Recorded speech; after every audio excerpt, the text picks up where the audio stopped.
Salut les Beautybooks, c'est Marie et bienvenue sur ma chaîne.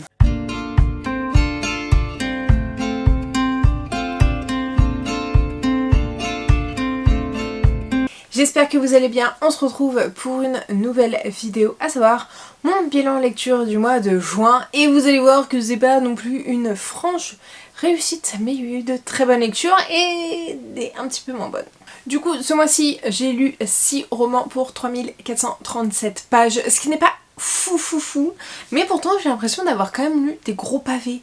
Donc, je me dis qu'il y a peut-être un bug dans la matrice. Mais non, c'est bien ça, puisqu'il y a quand même aussi des petits romans. J'ai lu 3 livres en audio et 3 livres en papier, donc pas foufou. Mais vous allez voir que j'ai quand même 2 abandons, donc il y a des livres que j'ai commencé quand même, que j'ai tenté et que j'ai abandonné, mais ça je vous en reparlerai juste après.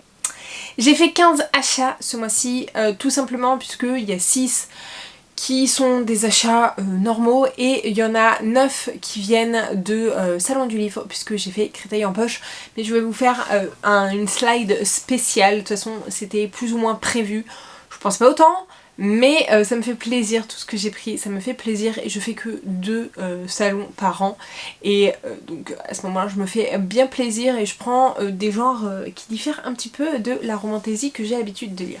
Et donc ce mois-ci j'ai lu de la romantaisie, de la romance et de l'historique. Et ma pile à lire est repassée au-dessus des 30 livres puisque je suis passée de 27 à 34, ce qui est plutôt pas mal. Je pense que heureusement que j'ai fait les 2 d'INF parce que franchement là ça commence à piquer.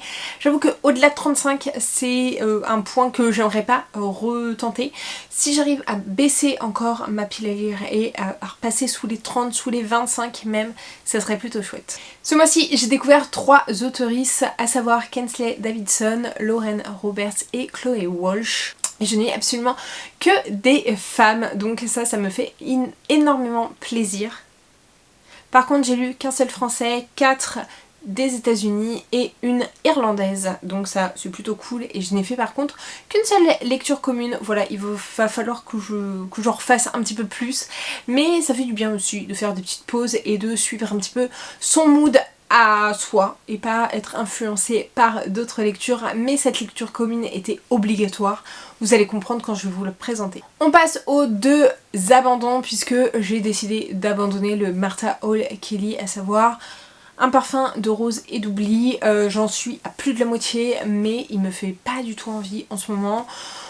L'histoire ne m'a pas autant happée que les lilas, du coup je me dis que soit je l'ai lu trop rapidement par rapport à La prisonnière de l'hiver russe, qui était un peu l'histoire dans le même contexte avec la famille Romanov, avec la Première Guerre mondiale, etc.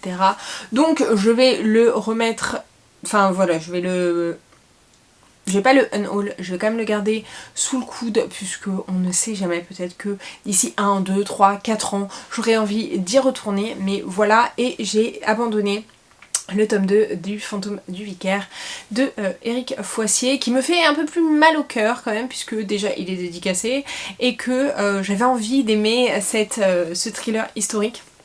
Mais je pense que j'ai laissé trop de temps entre les 2 premiers tomes et que du coup je savais plus trop qui était qui.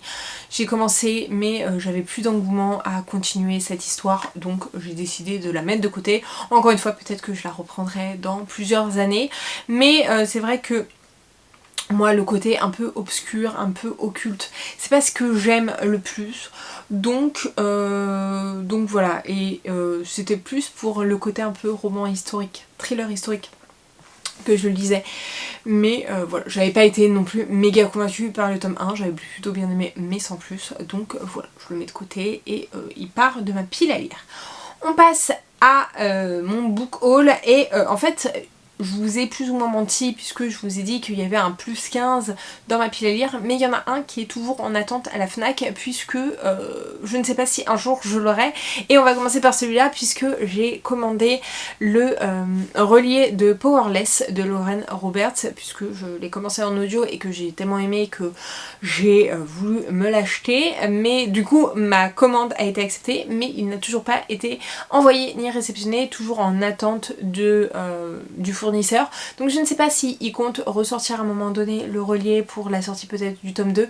Donc pour l'instant je l'avais mis en achat, mais comme il n'est pas trop là, je ne sais pas trop, je sais pas trop si je le laisse ou pas, mais en tout cas voilà, c'est un livre que j'ai acheté, j'ai pas encore été débitée mais je l'ai acheté. Officiellement je l'ai commandé mais je ne l'ai jamais reçu, il n'est jamais été expédié, donc je vais attendre et puis on en reparlera. Ça se trouve ma pile à lire, de toute façon ma pile à lire ne va pas bouger puisque c'est un livre que j'ai lu, donc voilà, mais ça se trouve j'aurais acheté finalement que 14 livres, ce qui est énorme aussi, mais on n'est plus à un près. J'ai forcément acheté Onyx Storm de Rebecca Yarros et ça, donc c'était ma lecture commune obligatoire. Ça faisait tellement longtemps qu'on attendait ce tome 3, voilà, je vous en reparlerai. J'ai également précommandé Sous le marbre, la révolte de Juliette Galliani chez les éditions Hurlevent. J'avais adoré Une nuit d'orage à Haute-Rive et j'ai hâte de pouvoir lire celui-ci pendant mes vacances puisqu'il est déjà programmé. Et j'ai acheté aussi les tomes 1 et 2 de Boys of Tommen, donc Binding 13 et Keeping 13. Binding 13, en fait je les ai achetés parce que j'ai commencé en audio Binding 13 que j'ai que j'ai bien aimé, voilà, j'en entendais tellement parler de cette histoire que j'ai bien aimé et je me suis décidée de prendre les 2 tomes d'un coup et en ce moment je suis d'ailleurs en train d'écouter Keeping 13, donc voilà. Et je me suis également pris sur un coup de tête parce que je me suis dit voilà, allez, j'écoute mes envies, il me fait trop envie, Spark of the Everflame de Pencall, mais ça, restez connectés puisque je vous en parlerai le mois prochain. Et donc là c'est l'hécatombe au niveau de Créteil en poche. Si vous connaissez pas, c'est un petit salon littéraire avec où je suis allée avec la mère de mon chéri. On y est allé le dimanche matin et franchement à la première heure, et franchement c'était trop cool parce que c'est le genre de salon où, alors le samedi apparemment c'était blindé, mais le dimanche il y avait un peu de monde, mais pas trop non plus. Du coup, tous les livres que je vais vous présenter, sauf un, puisqu'il y en a un que j'ai eu en cadeau au moment de la caisse, c'est le premier que je vais vous présenter, mais ils sont tous dédicacés, on a tous pu échanger avec les auteurs et les autrices, quand il y avait des autrices, et franchement c'était trop cool. On est resté, je crois, 1h30, 2h et on a réussi à voir tout le monde, à parler avec tout le monde. Le maximum de queue qu'on ait fait c'était 10 minutes et on était dans un cadre hyper cool, hyper chouette. Nous c'est juste à côté de chez nous, donc franchement c'est un salon que je suis contente puisque avant c'était Saint-Maur-en-Poche, là ils sont partis sur Créteil et franchement je trouve que c'est trop bien. Je pense qu'il y a peut-être des améliorations à faire, mais c'était trop cool et comme je vous disais, j'ai fait dédicacer tous ces livres et du coup j'ai parlé avec tous les auteurs. Sauf le premier puisque j'ai reçu en cadeau à la caisse La piégée de Lilia Sigurdardottir. Voilà, je sais pas trop comment on prononce son nom, je n'ai jamais lu de roman d'elle, c'est une autrice islandaise je pense, ou bref, d'un pays nordique, et ou suédoise, ou bref. C'est par là et franchement je suis contente parce que d'habitude j'ai toujours des classiques à Saint-Maur-en-Poche, on n'a jamais trop le choix et là je pense que la vendeuse a bien ciblé mes choix puisque elle m'a mis un polar, un thriller, donc je suis très contente. J'ai du coup par hasard, c'était pas du tout calculé, mais j'ai rencontré Anna Stewart et donc je lui ai pris La sage-femme d'Auschwitz et la pauvre en fait on a commencé à lui parler en français sans tilter qu'elle n'était pas française mais étrangère, et c'est au moment où elle m'a demandé mon nom et que je le marque sur le petit que je me suis dit elle a rien compris de ce qu'on lui a dit. Du coup voilà, j'en ai profité, je lui ai pris La sage-femme d'Auschwitz parce que ça me faisait envie depuis très longtemps.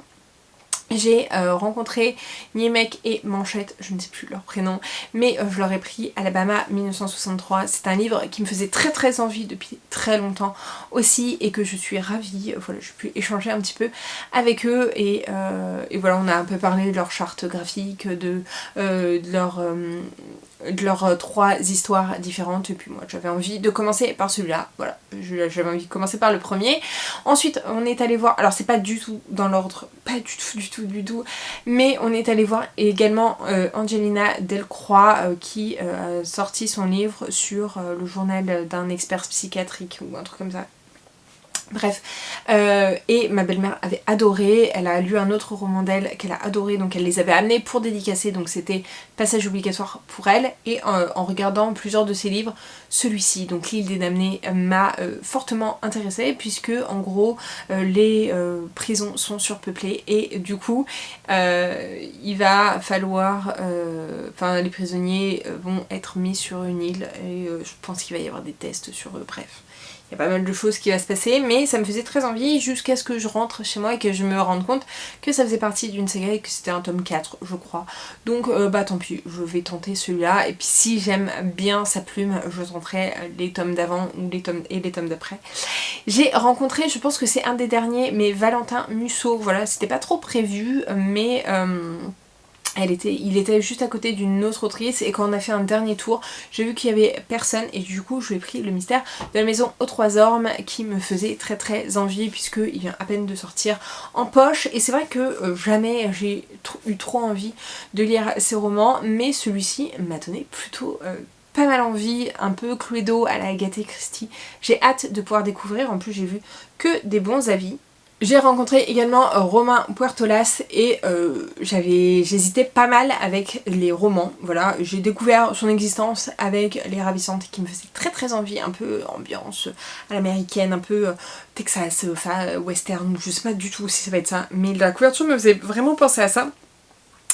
Et j'ai vu d'autres livres qui étaient, et j'ai vu que du coup j'en ai profité, j'en ai pris deux, je me suis dit bon, c'est deux styles complètement différents en plus, et il m'a dit au moins vous pourrez voir les deux styles de livres que j'écris et vous faire un peu votre avis, surtout que son nouveau sur le dictateur me fait très très envie aussi, et apparemment il est un peu dans une des mêmes veines que un que j'ai pris, donc je vais voir si j'apprécie sa petite touche d'humour pour voir si je me prends le dernier aussi qu'il a écrit.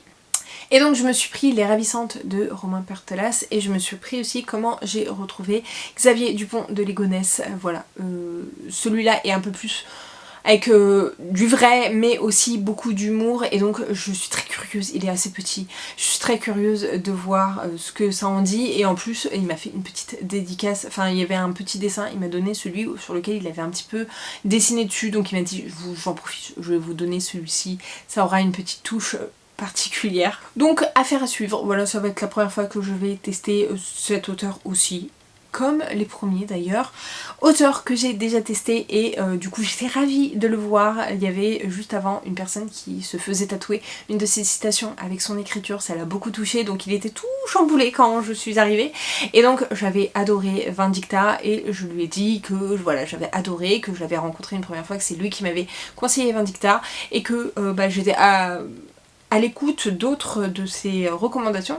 Il m'a dit que si je voulais voir l'ampleur de son travail, il y avait aussi des romans un peu thriller, mais fantastique, avec des touches de fantastique qui pouvaient aussi me plaire. Moi, comme j'aime la SFFF, ça ne me dérangeait absolument pas, donc je me suis dit pourquoi pas. J'hésitais entre un thriller bien sanglant et un thriller un peu plus fantastique, et je me suis pris De fièvre et de sang, donc j'ai hâte de pouvoir découvrir, mais ça je pense que je vais me le garder pour l'automne, pour le mois d'octobre, et pour voir si j'aime. Et en plus apparemment il est à Noir-sur-Ormesson, donc si j'aime je lui en prendrai d'autres, et peut-être plusieurs, peut-être celui que je voulais prendre au début aussi, peut-être la suite de ça, bref on verra bien, mais en tout cas j'ai adoré, j'adore ce personnage, j'adore cet auteur, je le trouve hyper différent de l'image qui renvoie, hyper sympa, hyper cool, il nous tutoie direct, grand sourire, très dans le partage, et très attachant. Donc franchement j'ai adoré encore une fois ma rencontre avec lui. Et la première personne qu'on est allé voir, c'est Petroni Rostagna, et donc je lui ai dit que je ne connaissais pas ses romans, que j'avais jamais tenté, et elle m'a conseillé Et je pensais t'épargner, voilà, qui est une jonction entre deux personnages récurrents qu'elle a, et voilà. Donc je suis trop contente d'avoir pu découvrir ces auteurs, d'avoir pu les rencontrer, et de pouvoir avoir plein de thrillers et d'autres romans dans ma pile à lire. Et il me manque plus qu'à les lire et à les découvrir pour savoir si je continue leurs écrits ou pas. On passe aux sagas, puisque le book haul a été assez long quand même, mais on passe aux sagas, et du coup j'ai commencé 3 sagas, à savoir Le Mage sans visage, donc je crois que c'est Les légendes d'Abreya. de Kensley Davidson, j'ai commencé Boys of Tommen de Chloé Walsh et j'ai commencé Powerless de Lauren Roberts. Je n'ai terminé aucune saga, ce qui est un peu mal, mais j'ai continué une seule saga puisque j'ai commencé. J'ai continué The Empyrean avec Onyx Storm et donc je suis à jour dans une seule saga, à savoir Onyx Storm. Par contre j'ai abandonné 4 sagas et du coup les 2 abandons que je vous ai montrés, à savoir le Martha Hall Kelly et le Fantôme du Vicaire. Et j'ai abandonné j'ai également abandonné la saga de Alexis Libeskier puisque j'ai pris une décision de ne plus lire du Alexis Libeskier. Ça ne m'a pas convaincue, je n'aime pas l'auteur en tant que tel, enfin j'ai pas aimé les échanges que j'avais avec l'auteur en tant que tel, et j'ai abandonné aussi du coup les légendes d'Abria, mais ça je vais vous en parler juste après puisque ça fera partie de mon update. Et donc voilà, on commence avec l'update. Et on va commencer justement avec un livre qui fâche, à savoir Le Mage sans visage de Kensley Davidson, donc c'est le tome 1 des légendes d'Abria. C'est chez Lost Kingdom, je le trouve très très beau. Je trouve que l'objet livre est très beau, ça me faisait très envie, parce que dans tous les cas, voilà, il y a des... bref, il y a du beau travail de chez Lost Kingdom comme d'habitude. Il n'était pas très très long, donc voilà, il faisait moins de 300 pages et j'ai mis 2 semaines à le lire. Voilà, ça montre un peu l'engouement que j'ai eu pour ce livre. On suit Leisa qui est un peu une garde rapprochée de la princesse. Je sais plus comment elle s'appelle cette princesse d'ailleurs. Et elle a un pouvoir, elle peut se faire passer pour une personne.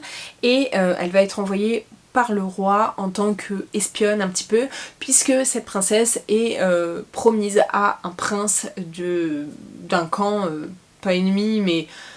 Je suis un petit peu ennemie, la famille Garrymore, et donc voilà, il va falloir qu'elle prenne un petit peu des informations, voir ce qui se passe là-dedans, savoir si la princesse ne va pas jouer toute sa vie, si elle va pas mourir alors qu'elle vient à peine d'arriver.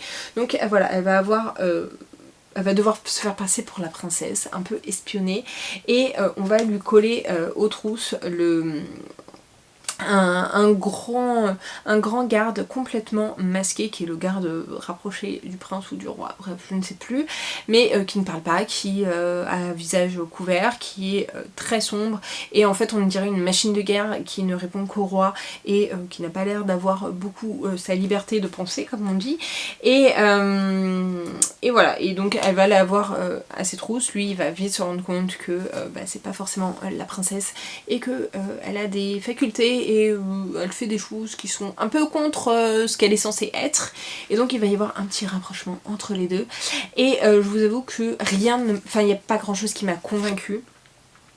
J'étais assez hypée par l'histoire du mariage arrangé, de l'espionnage, etc.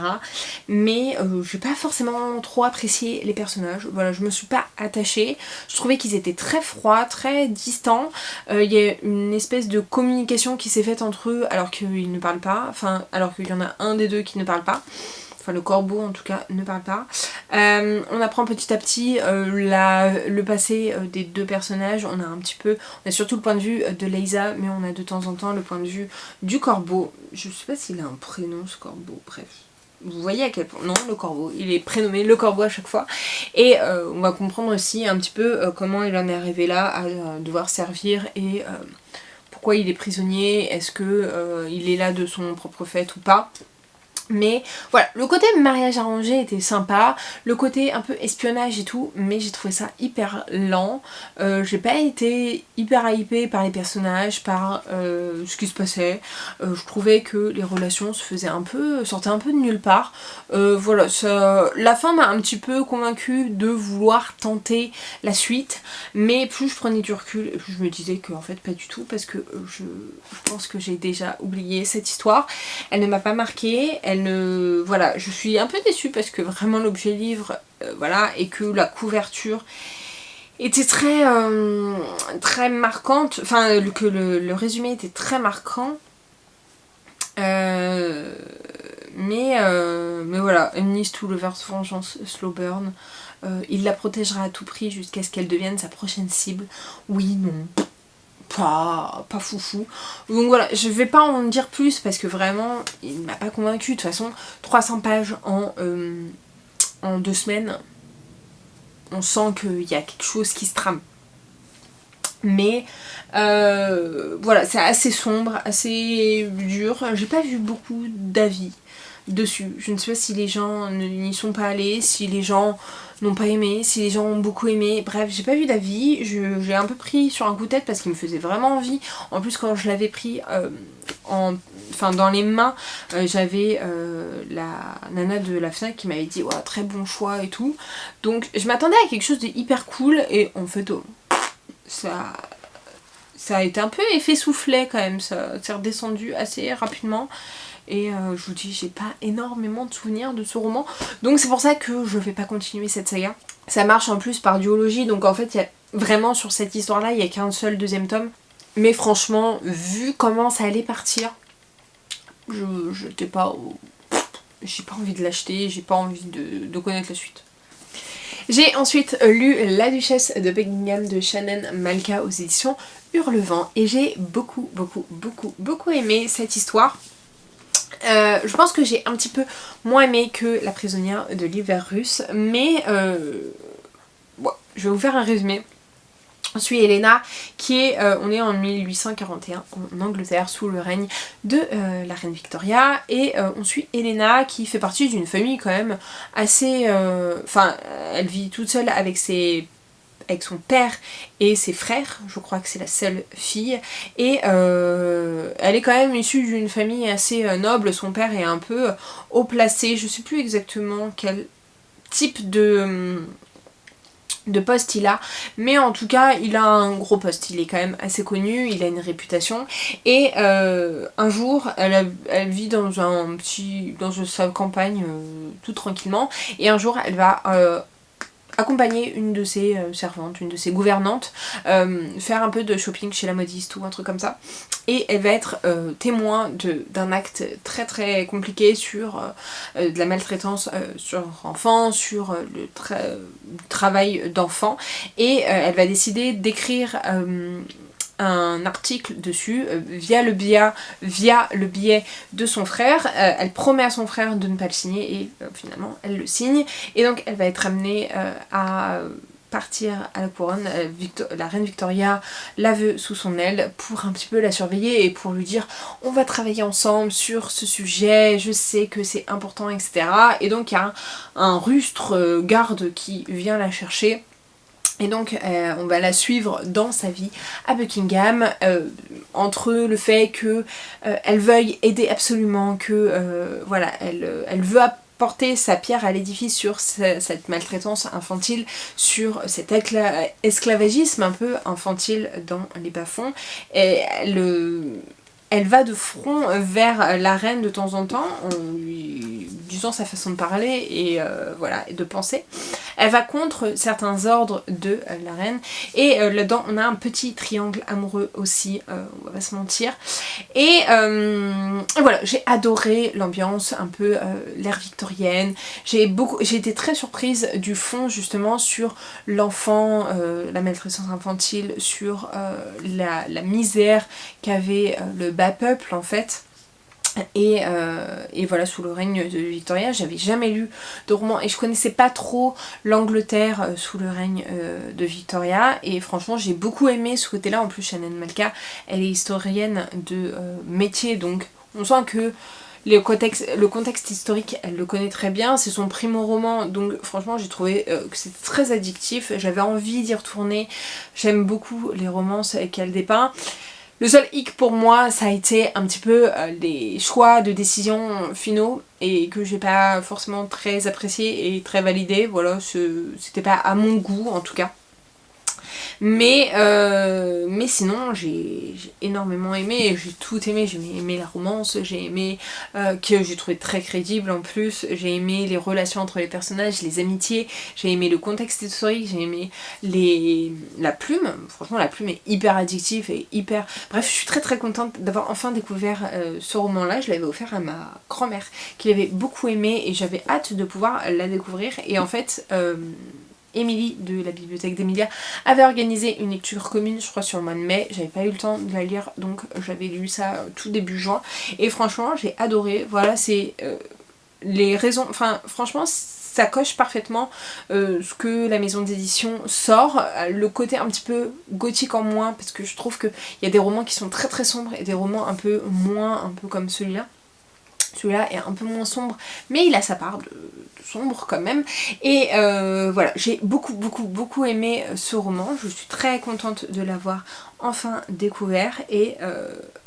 Et franchement, j'aimerais beaucoup lire d'autres romans. Alors je sais qu'il y a des romans victoriens, mais on parle pas forcément du règne de la reine Victoria. Je connais très peu cette histoire et comment s'est passé son règne, si ça s'est bien passé, si ça s'est pas bien passé, si c'était une reine appréciée ou pas. Et donc voilà, j'ai hâte de pouvoir voir si Shannon Malka va sortir un autre livre. D'ailleurs, je me demande si je l'ai pas croisé à Créteil en poche. Mais voilà, j'étais tellement timide que je l'ai croisée 2 fois et j'avais envie de lui demander si c'était elle ou pas. Mais voilà, j'ai beaucoup aimé en tout cas ce roman et je vous le recommande si vous aimez les historiques. Pas trop prise de tête mais avec des sujets un petit peu forts quand même et avec un contexte, si vous aimez l'Angleterre, l'ère victorienne, bref, lisez. Je me suis ensuite écouté Binding 13 de Chloé Walsh, à savoir le premier tome de Boys of Tommen. Il est énorme, vraiment énorme. On est sur une romance contemporaine toute simple qui me faisait un petit peu peur de base. C'est sorti d'ailleurs chez Chatterley. Qui me faisait un petit peu peur de base puisque on suit des personnages assez jeunes. Puisque on va suivre Shannon qui a 15 ans au tout début, qui a 16 ans après, ou alors 16-17, je sais plus sur quelle marge elle est, qui est une famille qui a une famille un peu particulière puisque elle subit des violences. Il y a des violences conjugales, il y a des violences de la part de son père, de l'alcoolisme de la part de son père, et donc elle essaye de survivre avec ses frères et sœurs.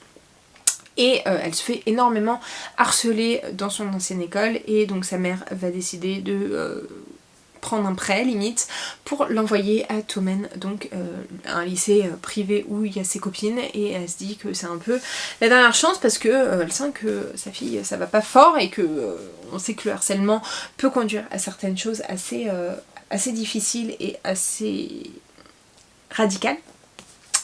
Et donc elle va se rendre dans ce nouveau lycée un peu privé et tout, elle va retrouver déjà ses copines et puis elle va se rendre compte que le harcèlement c'est pas tout de suite, enfin c'est pas partout et que là on la laisse relativement tranquille jusqu'au jour où premier jour de lycée au final, et elle a oublié un truc, donc elle va prendre un raccourci et elle va traverser le terrain de rugby et se prendre là le ballon dans la tête, un peu se faire humilier de ce côté là, et elle va rencontrer Johnny Kavanagh qui est le capitaine de rugby de l'école, et donc cette rencontre va tout changer dans la vie et du jeune homme et de la jeune femme puisque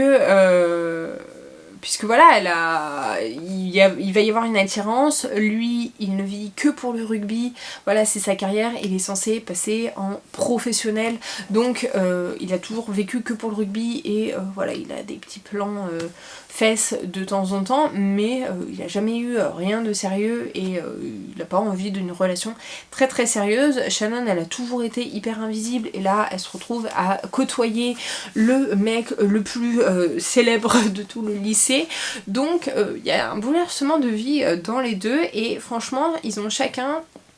Et sachant qu'en plus Johnny a 17 et va avoir 18 ans justement, et donc il y a aussi ce décalage d'âge qui est hyper intéressant je trouve, qui fait soulever beaucoup de choses que d'habitude en romance on ne soulève pas forcément, et je trouve que c'est hyper bien où il a peur de justement que ça lui retombe dessus, que alors on est sur du slow burn quand même hein, donc dans le premier tome il n'y a pas de smut, je crois qu'à la fin ils finissent par se faire des bisous, mais c'est tout quoi, il y a voilà, et je suis déjà dans le deuxième tome et pour l'instant il n'y a pas de smut non plus, donc on est vraiment sur la romance d'un point de vue vraiment émotion, d'un point de vue attachement, d'un point de vue aide de l'un avec l'autre. Donc ils se cherchent pendant tout le tome, hein, donc c'est quand même assez long.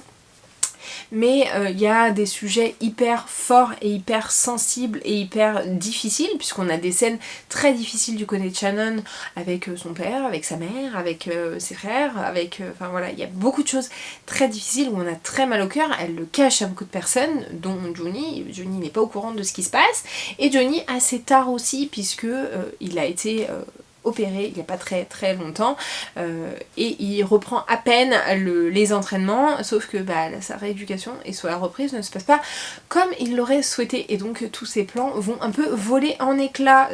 Ajouter à ça l'arrivée de Shannon, bref, il n'a plus aucun plan et tout part en vrille, vraiment tout part en vrille.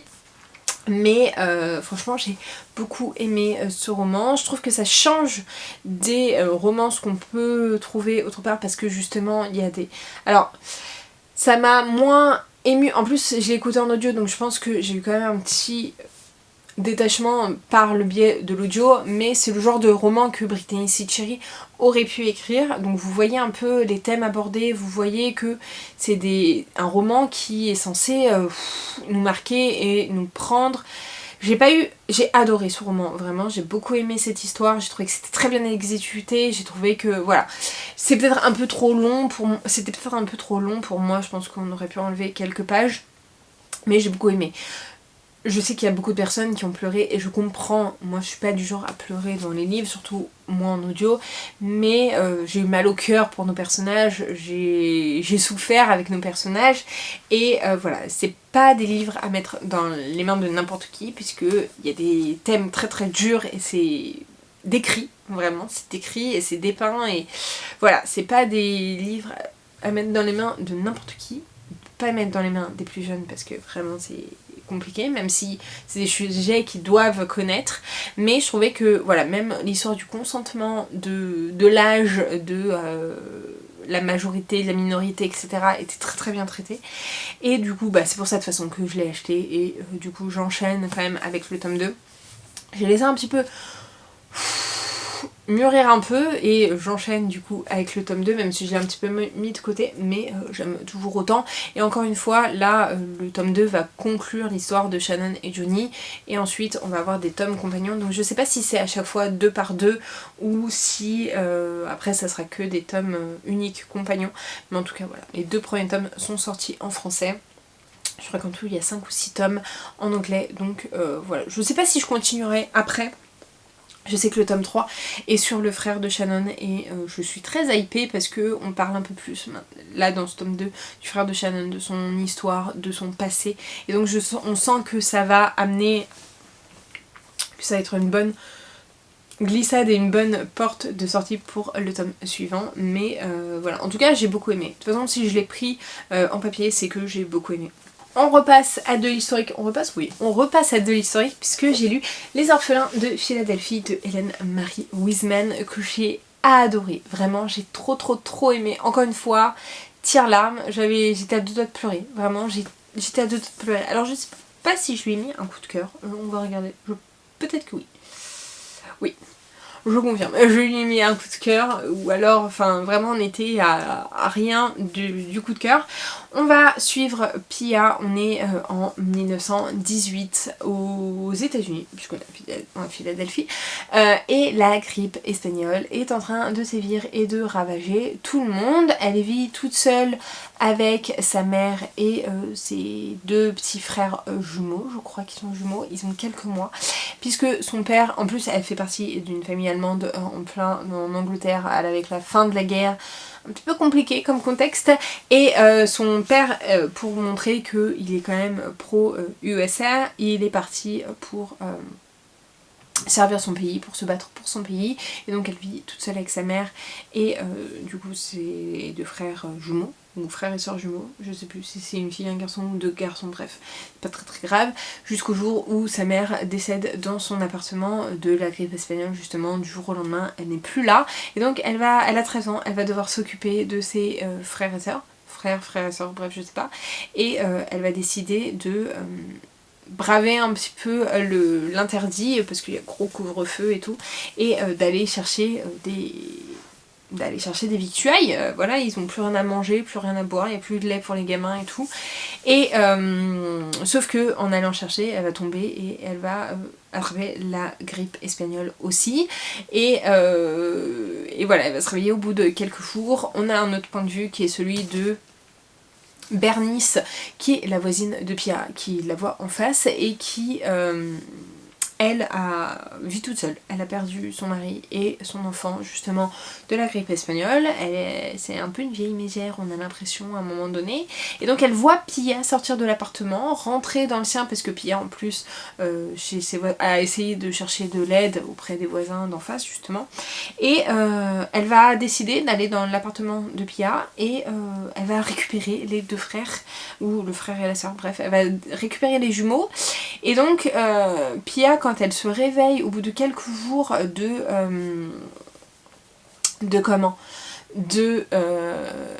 de la maladie, elle va se dire mais attendez, ça fait combien de temps que je suis là, mes frères et sœurs, mes jumeaux sont tout seuls à la maison, soit ils sont morts, soit ils vont pas tarder à l'être, je suis partie leur chercher à manger, qu'est-ce qui est advenu? Et donc elle arrive à retourner dans son appartement, et donc c'est une nouvelle famille qui y loge, et il n'y a plus de traces de ses jumeaux.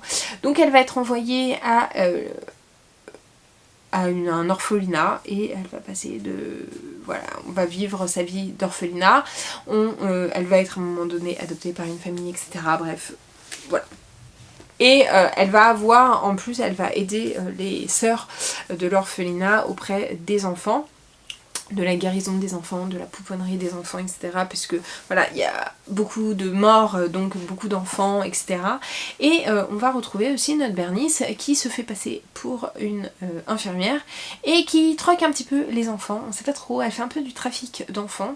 Voilà, et on sent qu'elle est vite dérangée quand même. Voilà, c'est très compliqué, mais elle prend des enfants d'une famille, elle les met dans l'orphelinat. Ensuite, quand elle voit qu'il y a des enfants plus grands, elle les envoie dans un autre pays. Bref, il y a un peu du trafic d'enfants, elle arrive à se faire rémunérer de ça et tout.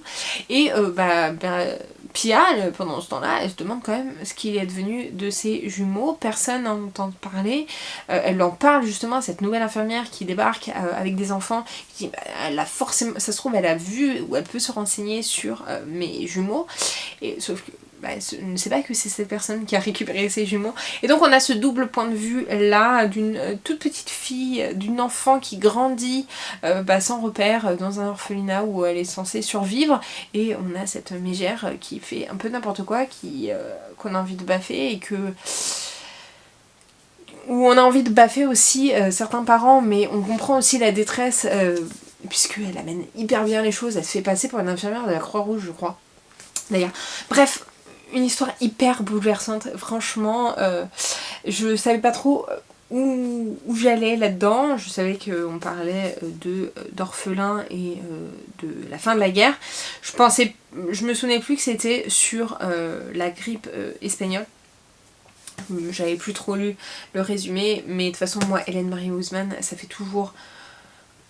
C'est toujours à la perfection, c'est toujours très très bien exécuté et très... touchant et très... Vraiment, ça me prend toujours aux tripes, ces histoires, elles me font toujours hyper mal au cœur. On a toujours des jeunes filles, pas très vieilles à chaque fois, qui ont des destins qui sont complètement bouleversés, et d'autres qui font n'importe quoi à côté. Et on a toujours de l'injustice, des personnages hyper forts, hyper combattants, et franchement, je trouve qu'elle joue très très bien, qu'elle fait tout très très bien, et voilà, il m'en reste plus qu'un à lire de Hélène Marie Ousmane pour être à jour dans ses écrits français en tout cas. Et voilà, c'est carton plein encore une fois pour moi, je l'aime trop. J'ai envie de découvrir encore des romans d'elle, et franchement j'ai trop aimé cette histoire. Et je vous la recommande parce que on sort un peu de ce qu'on a l'habitude de voir en historique, et je trouve que c'est très bien exécuté, et c'est très touchant, vraiment, ces histoires de vie sont très très touchantes. On passe à de la romantasy un peu young adulte. Ouais, ça a beaucoup été dépeint comme du young adulte. Il s'agit de Powerless de Lauren Roberts, donc c'est le premier tome d'une trilogie, je crois. Où on va suivre, où on va être dans un univers où d'un côté on a les sans pouvoir et d'un côté on a les pouvoirs, sauf que les sans pouvoirs sont censés être tous exterminés puisque apparemment ils seraient le fléau, ils amèneraient des maladies, ils tueraient ceux qui ont des pouvoirs, bref, ce serait vraiment le mal à abattre. Et donc on va suivre Paydin qui elle est sans pouvoir et on va suivre aussi deux princes différents, un qui est censé aller à la tête du royaume, voilà, qui est le futur roi, et l'autre qui est un prince exécuteur, puisqu'il est censé tuer tous les sans pouvoir. Et donc Paydin a perdu son père a été tué d'ailleurs en plus par le roi, et elle vit dans les bas-fonds, je sais plus comment ça s'appelle, mais bref, dans les bas-fonds avec sa meilleure amie qui est couturière, et elle va rencontrer à un moment donné Kai, donc le prince exécuteur, et elle va le sauver de certains mercenaires, et mais c'est une voleuse aussi hors pair puisque juste avant elle l'a dépouillée sans qu'il s'en rende vraiment compte. Et alors je sais plus tous les combien de temps il y a, mais il y a un tournoi qui est encore une fois télévisé, qui permet de récupérer un champion, je sais pas ce qu'ils ont à la clé, bref. Il y a une sélection qui est faite et donc ils vont devoir s'affronter à mort. Et donc Paydin va se retrouver à être inclus dans ce tournoi là aux côtés de Kai en plus, donc contre Kai, et donc il va y avoir tout ce tournoi. On va avoir une rébellion aussi des sans pouvoir qui vont prendre un peu Paydin dans la boucle pour essayer de comprendre comment ils peuvent réussir leur révolution. Il y a beaucoup de balles, de tournois, de batailles, etc. Donc hyper sympa je trouve. C'est vrai que ça fait penser à Hunger Games, mais je trouve que c'est pas non plus du plagiat ou hyper aberrant. Moi j'ai beaucoup aimé cette histoire. J'avais un petit peu peur, parce que j'avais pas vu que des bons avis et j'ai continué à ne pas voir que des bons avis. Mais moi franchement ça m'a plutôt bien divertie. J'ai adoré Paydin et Kai.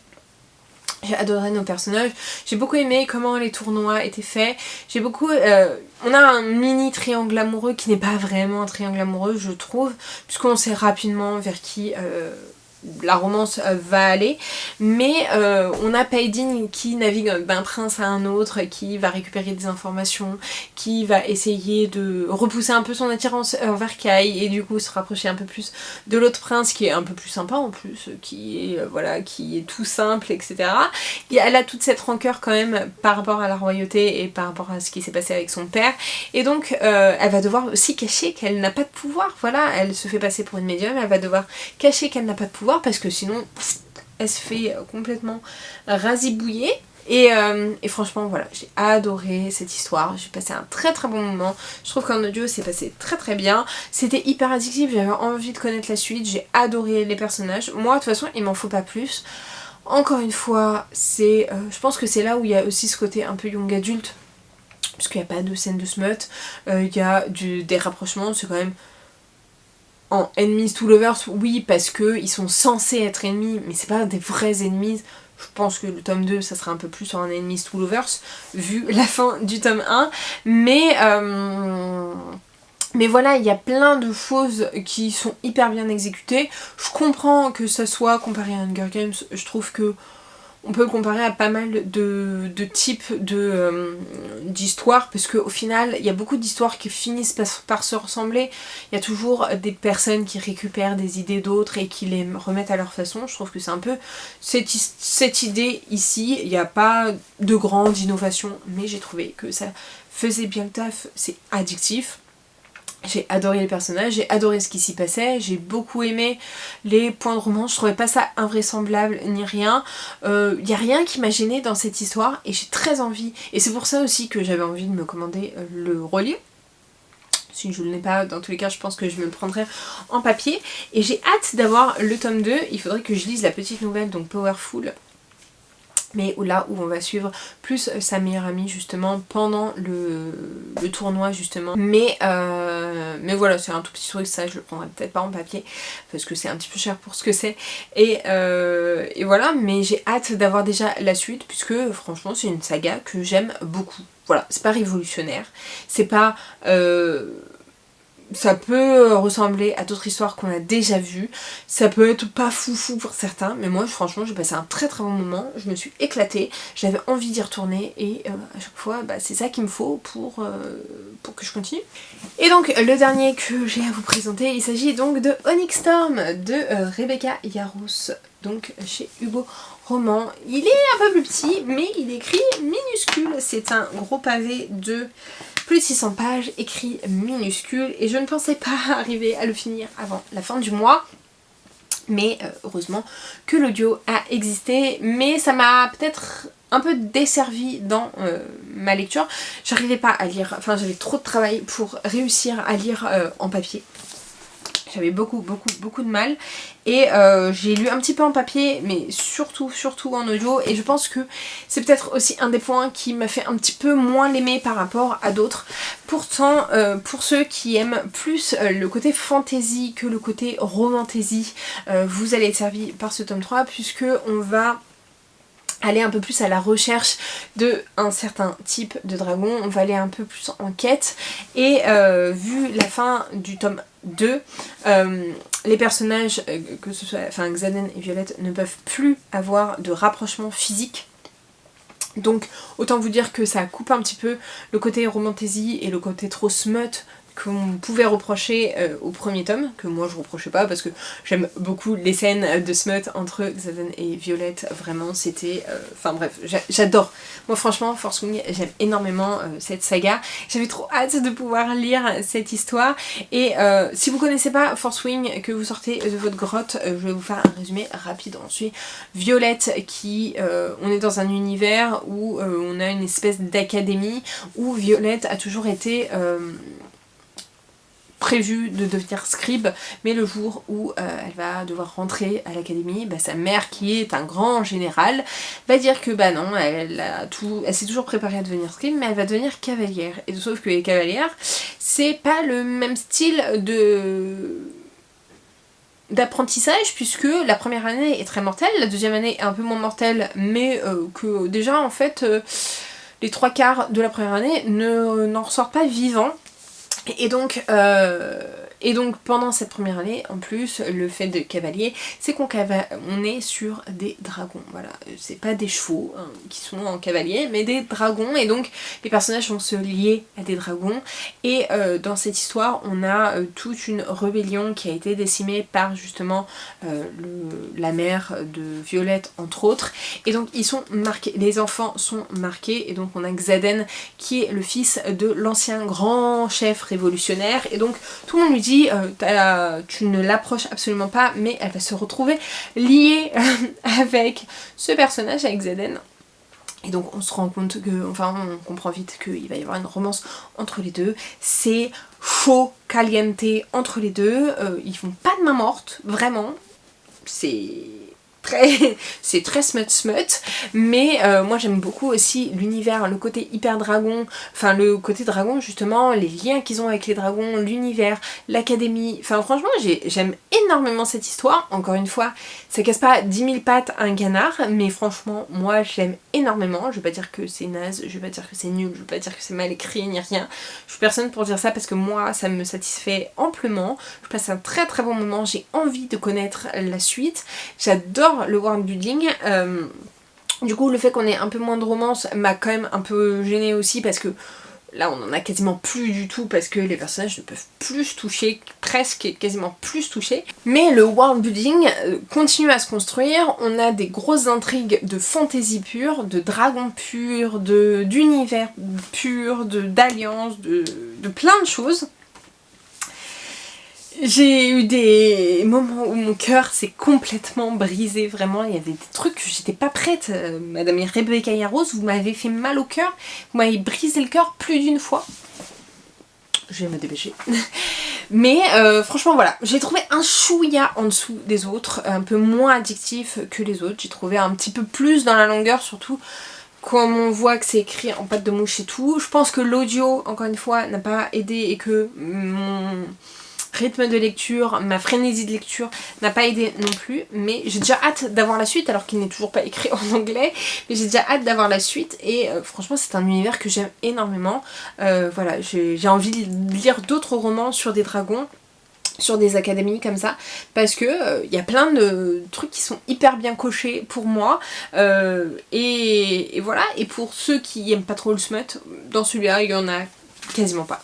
Franchement il y en a quasiment pas, parce que comme je vous le disais ils ne peuvent pas, et voilà. Et on a toute une intrigue aussi sur de l'ancestral, sur des prophéties, sur Xaden, enfin voilà, sur les mâles, sur les attaques qu'il peuvent y avoir, etc. Et franchement j'ai bien aimé. J'ai bien aimé ce tome, mais je pense que c'est celui pour l'instant que j'ai le moins aimé par rapport aux deux autres précédents. Donc voilà pour cette grosse update lecture, bilan lecture. N'hésitez pas à me dire ce que vous avez lu ce mois-ci, à me mettre en commentaire tout ce que vous avez lu, à me dire si vous avez lu un de ces livres-là. N'hésitez pas à liker, à commenter et à vous abonner. Mettez un petit emoji si vous êtes un peu trop timide. Merci d'être toujours là, d'être toujours présent si vous arrivez à ce moment-là, parce que vous êtes quand même des warriors. La vidéo est très très longue. Je vous mets juste ici pour vous abonner, ici ma dernière vidéo, et en attendant une prochaine vidéo, je vous fais de très gros bisous et je vous dis à très bientôt. Ciao!